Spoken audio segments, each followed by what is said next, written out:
Good morning, everybody. Please put your hands together for Dr. Osaz.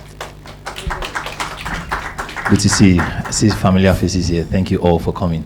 I'm excited to be here, not necessarily because of the event, but because I see I see things unfold gradually right before my eye, and it's such a great thing to know that you can see something start from ground zero, and you can see it grow and grow and grow. I have only 30 minutes, so I'm going to be careful for time. But Stephanie, please come.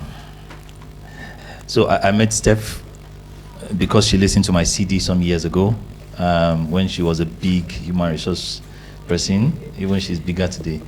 And she gave me a call because she listened to the CD, and that's one of the Leverage Triangle CD. And between then and now, it's been preset by preset, growth by growth, you know, and I practically can see it one step after the other. Then to the life coaching, then to emotional intelligence practitioner, and then to, you know, starting, you know, Steph Red, and then, you know, just keeps going and keeps going like that. And today we're here. So please help me put your hands together for this beautiful, beautiful lady. Put your hands together for her. I was telling her that numbers don't matter. Honestly, numbers don't matter. If you talk to anybody who has done well in terms of training, organizing conferences, facilitating, they will let you know that numbers don't matter. Not because it is a motivational statement, but because they have seen it as part of the process in their life. So the process is the content, right? When I mean the process is the content, means that this is part of the process that builds the content that you will see in next year's, 2 years' time, 5 years' time. This story is very important in the life of anybody that does this kind of business. I have that story. I'm sure Osaz have that story. I'm sure Steve Harris got that story. Larry Olushala has that story. Kunle Shorion has that story. I mean, everybody who you see out there would have a story like, in my major first program, I was expecting 300 people, and I got 30 people. Yeah, you speak from experience, right? So numbers don't matter. Number two, why numbers don't matter is the fact that I have sat in programs like this years ago. We were very few, but it was those programs that became a springboard for me as a person.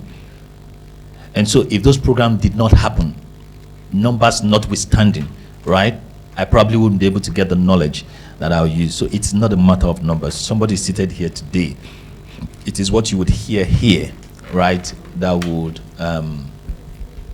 make you see Stephanie in 10 years' time and say that program changed my life.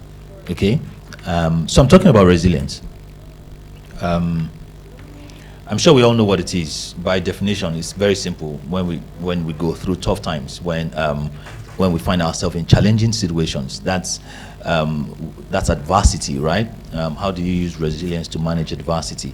And so adversity is that thing that happens to you that you're not expecting. Adversity is that incident that occurs that you're not expecting, that you don't like, that sweeps you off your feet. Adversity is that incident that gets you into an emotional state that you would never want to be. Adversity is that incident that you wish never happened in your life. And there are various types of adversity out there that can happen to you. In your business, adversity would be you've proposed over and over again to a particular organization. You are almost there, and you've started planning for how to spend the money from that program, and all of a sudden, boom, it's taken out of your hand. Adversity for a parent is to have a child who is 16 or 17 and she becomes pregnant, right? That's adversity in the house. Adversity is a woman who marries a man that he thinks would take care of her for the rest of her life, and all of a sudden, the man turns into a new leaf and begins to batter, and then she doesn't know what to do because she thinks she cannot get out of the marriage, so she's stuck. Adversity for a mother would be giving birth to a child, and then first year, second year, third year, you begin to realize that this child behaves differently, and all of a sudden they say the child is autistic, or the child cannot move, or the child cannot do this, and you say, my God, is this what I'm going to do for the rest of my life? Adversity for a man is losing his job, and he's at the age where he cannot submit his CV to anywhere because nobody's going to employ him, and he's never done business in his life. Adversity is for a young boy who is in school, who is trying to graduate, and he meets a lecturer that doesn't just like his face or doesn't just like where he's coming from, and then he does his project over and over and over and over again, and things are not just working. Adversity. I'm sure you and I would have experienced one or the other. The first time I got a car in my life, after planning all to buy that car, I drove the car the first day because I've learned before the car came. I drove it the second day and I felt like I now know how to drive very well. I drove it the third day and I had a terrible accident. I had an accident where the driver of the other car, till tomorrow I don't know who was the fault of the accident, but I want to believe it's me because I'm the one that just bought a car. He's been driving, downfall driver, he's been driving for a while. And then for the next 3 weeks, the guy was in the hospital and I had to visit the hospital on a daily basis. My car was seized, the 3 days old car seized by the policeman, and then, you know, that's adversity, something that just happens to you. And it will happen in different areas of life. The challenge is that how do we then build resilience when these adversities happen? You know, when we talk about building resilience for adversity, it looks like something we want to go and do in order not to fall because of the adversity. And one of the greatest challenges I've seen about resilience, in building resilience and managing adversity, is not in the resilience itself, because resilience in itself is an action, right? Resilience are the things that you do in order not to crack because of adversity, isn't it? Resilience is a combination of your thought, a combination of your action. For us to know that you are a resilient person, the adversity would have happened and you would have taken several actions over and over and over again, and then you would have come to a point where we look at you and we say you are a resilient person. Yeah, so the things that we call resilience are actually the things that you do after an adversity has happened. So the beginning of understanding how to manage adversity with resilience is to even understand what adversity is in itself. And there's a lot of misconception about what adversity is, which make people crack in order to manage the adversity, and they are not resilient enough. And one of that misconception is the fact that adversity is not supposed to happen. And once people begin to think that this was not supposed to happen to me, this is not supposed to happen to me, this is not my portion, right? I reject it in the name of Jesus. This is not my portion. When people begin to look at adversity from that perspective, looking at it like it was something that was not supposed to happen, they are already cracking in the face of adversity. Because that adversity in itself is not an event that wants to happen. It's not an event that should happen or should not happen. It is an event that has happened. Now, adversity is not something that happens that becomes part of your life. No, at the time it has happened already, it is already part of your life. So when you begin to look at it like it is an interruption, and you begin to look at it like it is something that is not supposed to happen in your life, you are already losing the ability to manage it. Because your first step in managing the adversity is to understand what the adversity is in itself. And so when adversity comes into your life, which is a challenge that comes into your life, which is a difficult situation that comes into your life, when you begin to look at it like a distraction, like an interruption, like a mistake, then you're already making the mistake. Because you cannot rewrite the life that you live without that adversity that has happened already. Equals to the fact, tantamount to the fact that it is in your life. It is not just part of your life, it is the life that you are living in itself. No matter what happens right now, it is a life that I have lived. I cannot tell the story of my life and delete it like it never happened. So it has happened. It is already part of my life. And I need to stop looking at it as if it's an interruption, because I ain't going to go back, reverse and rewind, and then create another life without that adversity. It's not possible. So it is my life. It is part of my life. It is part of my script. It is part of my story. It is part of what would define my glory in itself. And so people give birth to children that are challenged. They cry, they sob. 5, 10, 15 years after, they put themselves together and they create a foundation. And now they're not crying anymore. What is the difference? Has the child changed? The child hasn't changed. Who changed? Now, in that situation, they probably have wasted a lot of time for the last 15 years, for the last 10 years, hoping, wishing that that would change because it is not supposed to be. And in our climb, praying, fasting, all over and over and over again, going to the mountain, right? Seeking all sort of prophets and seeking everybody just to change it. And then realize in 15 years' time that this cannot be changed. Having wasted time and wasted resources and probably, dealt with that situation in a terrible way. And so, it's important for us to understand that adversity is part of the life that has scripted who we will be and that will define us.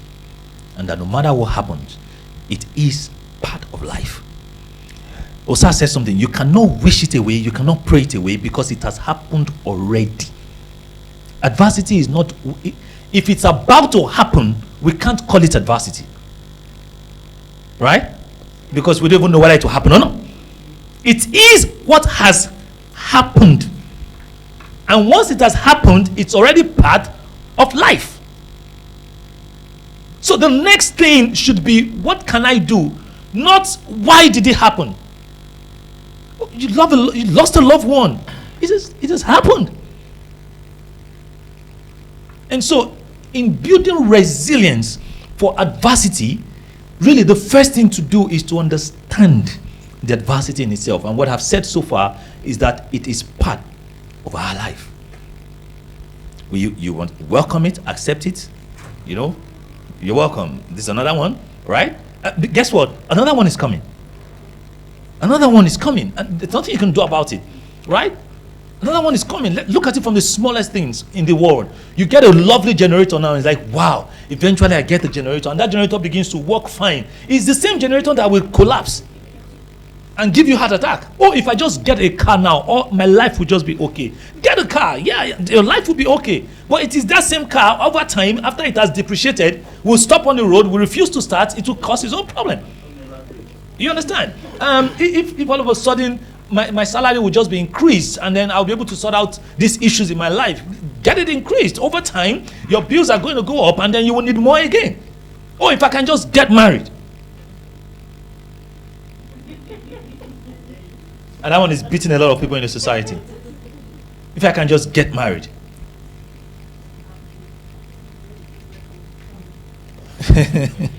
And the irony of that is that some people are trying. I see two people who are trying to get married, and that's all they want. They're in frustration, they're in depression, they just want to get married. And then I also sit with people on the same seat with people who want to divorce.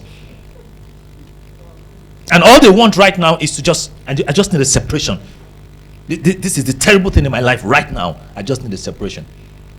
And I've had friends, and I have friends today who all they want to do right now is to leave this country because this is a very terrible nation. Terrible nation. And there's nothing wrong in trying to leave the country. That's not the issue in itself. But I also see that a lot of people are coming into the country. I have Indian friends. I do businesses with Indians who are 5 generation, 4 generation Indians in Nigeria, and they ain't going anywhere anymore. They've concluded that they ain't going anywhere in the terrible country that my fellow Nigerians are running away from every day. And that brings me to the second point. It is never about the adversity. No, it is never about the adversity. Adversity is like the subject of the formula, right? It is a common denominator. It is never about the country, the Nigeria. Because while several people are leaving, several people are what? Coming in. And they are investing, they are putting a lot of money in Nigeria.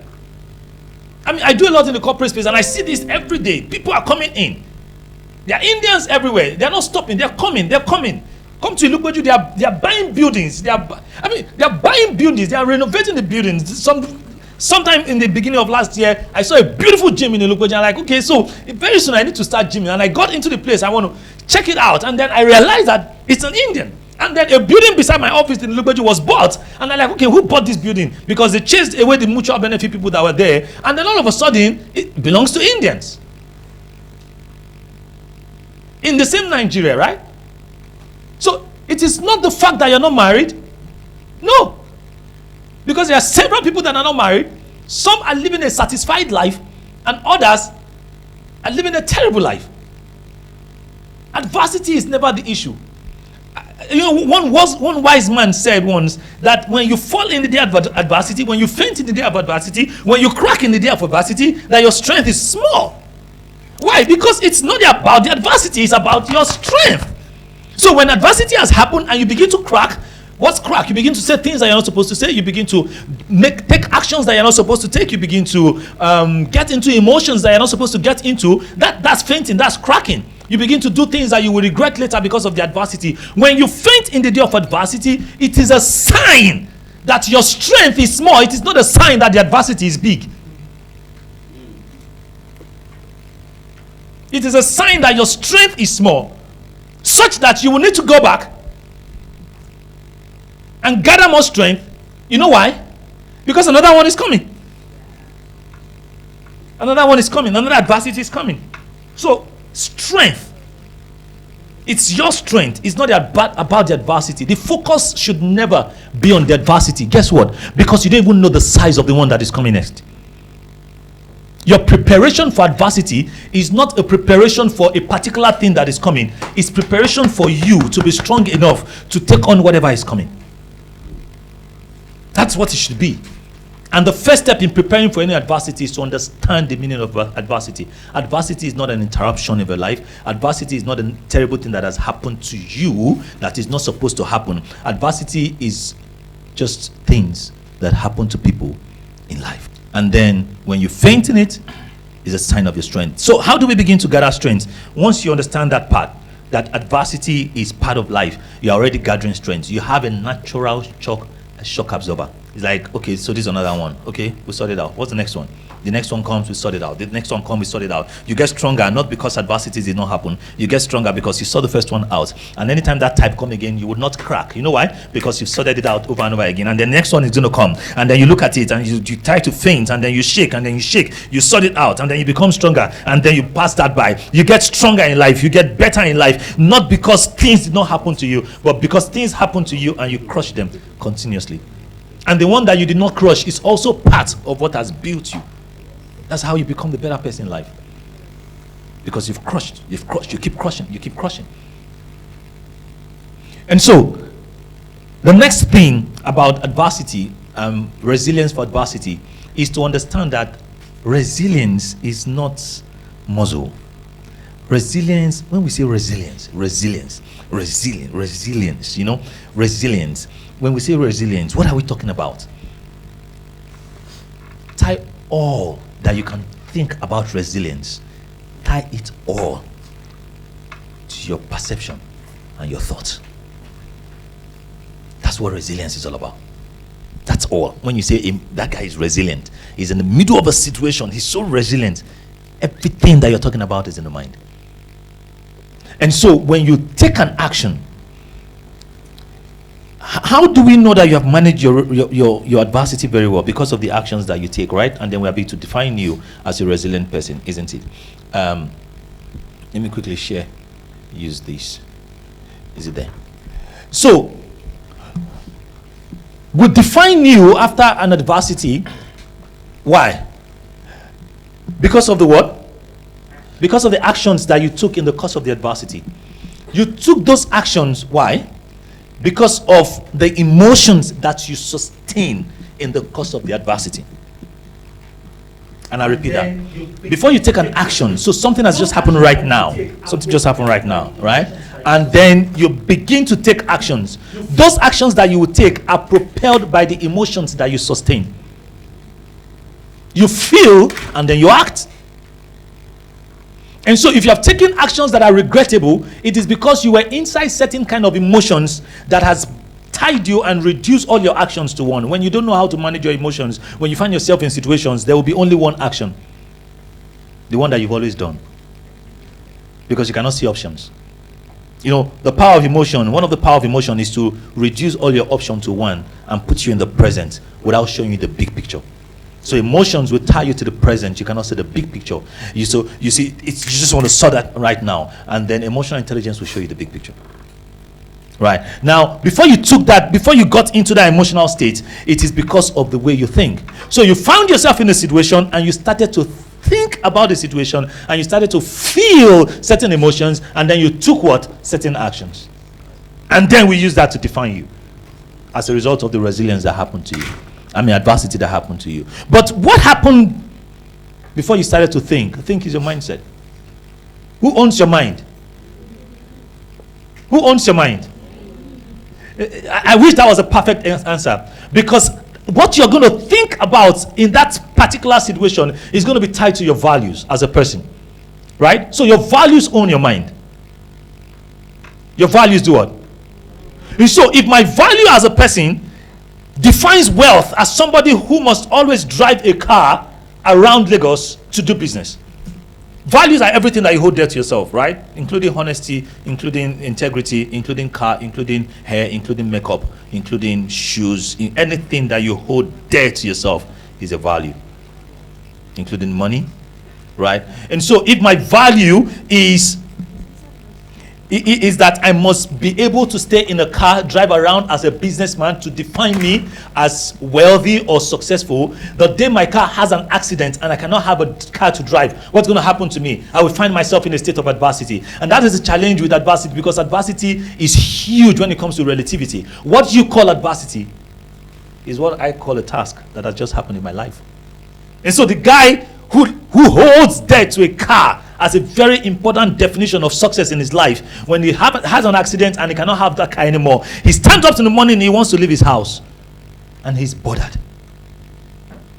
He's thinking, he's wondering, how would I do this? How? Why is he wondering? Because he doesn't have what? But there's another businessman that doesn't even give a damn about the car. And so what you hold dear to yourself will define what you think. And what you think will define what you feel. It will define what you act, and it will define the actions that you take in the face of adversity. Who owns your values? So your values, it would be nice to say you own it, but your values are shaped from your belief system. And what are your belief system? 4 things. The things you've seen growing up, the things you've heard growing up, the things you read growing up, and the things you experienced growing up. And they all tie and become your value system. And then that value system will shape the way you think. So if you grew up in a house where whenever anything happens, mommy gathers everybody together first to pray before you do anything. When you find yourself in a situation as a grown-up, the first thing you're going to do is to gather yourself together and pray. When you grow up in a home where anytime there's a challenge in the house, mom says that this too shall pass, this too shall pass, this too shall pass. When you find yourself in a situation, because in the environment you grew in, you heard that this too shall pass, you saw that they passed, and then it now tied into what you hold dear to yourself. When that situation comes again, that's the journey you're going to take. And when you feel certain comfortable emotions, even in the middle of such situations, because you know that this too shall pass. And so resilience is tied to the way you see life and the way you hold life. So what do you do with the emotions? There are certain emotions that you sustain in the middle of adversity. One of them is fear, right? Fear. And let me demystify fear for you. Fear, you sustain the emotion called fear when you have uncertainty and helplessness. There's nothing that makes you feel fear except those 2 things. Every time there's fear in your emotions, right, it's because you see uncertainty and you see what? Helplessness. And so if you find yourself in a situation and you now know that adversity always happens, this is another one, and you begin to sustain fear, how do you manage your emotions in that situation? You ask yourself the simple question. Coach yourself out of it. What is uncertain here? And what helpless state am I in? One of the secrets that I've found is that there's usually no uncertainty. We usually find ourselves in a state of uncertainty. And so if you take a step backward and say to yourself, I'm scared here. What is uncertain? What is certain? Once you begin to say what is certain here, okay, so I've given birth to this child. What is certain? I have lost this business. What is certain? What is uncertain? That I would never get a business? No, that is not it. It is certain that if I don't get this business, I will get another one. That's what is certain. How helpless am I here? No, I'm not helpless. The fact that this thing happened to me doesn't put me in a state of helplessness. As far as you deal with those 2 states, helplessness and uncertainty, and you find certainty, and you wake up to your ability to help yourself, the fear would go, and you begin to take that situation step by step. What's another one? Sadness. Another state we find ourselves in the face of adversity is that we get sad, isn't it? Let me tell you how sadness works. Sadness is like multiple sclerosis, right? It collapses. So if this box is sadness, if it starts like this, eventually it will end up like this. You know what it does? It just collapses. Just think about it and just brood in it and just take a deep breath and just think about what you've lost and think about it and think about it. I give you 5 minutes, you'll be sad. It's as simple as that. And so reverse it. If I don't want to be sad, what do I need to do? Just begin to think about the things that are remaining, the things that are still available, instead of thinking about the things that has gone. What other emotion do you feel when you have adversity? Why am I talking about the emotion? Please, very important. I can't be talking about the action. Action is dependent on the emotion. The emotion is dependent on the thoughts. The thought is dependent on the value. The value is dependent on the beliefs, and the beliefs is dependent on the what? Environment. And so everything that we call emotion and emotional intelligence, it's a journey. Every emotion that you feel is a journey. It's a journey. And so guess what Steph has done today? And that's why, what's today's date? 18th of what? January. What Steph has done today that you should never forget, the next time you come face to face with an adversity, is that Steph has brought us into an environment. In this environment, 4 things are happening to us. What are they? I said it before. The things that you see, the things that you hear, the things that you feel, read, and the things that you experience. So today, are we seeing? Are you hearing? Are you experiencing as you're sitting? I know you are. Are you reading? And so all of the things that you hear today will form your new belief system. 18th of January 2020, my new belief system is that adversity is part of life. Is that when adversity comes, it doesn't come to crush me, it comes to strengthen me. Those are your new belief system. When I fall in the days of adversity, it's not about adversity, it's a sign, it's revealing my strength. That's it. And that when I feel sad, it is not about the emotion, it is about the thinking. I feel sad simply because I'm always thinking of the things that I have lost, whereas there are several things to hold on to. Oh, and that I'm scared because of this situation. I'm scared simply because I think that there's uncertainty, and I think that there's helplessness, and I go to look for certainty because it's always there, and I look for help because it's always there, and I would gain strength, courage instead of fear.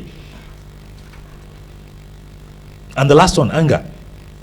People get angry in the face of adversity, and once they get angry, they crush, they speak, they do regrettable things. And guess what I've also realized from the work that I do?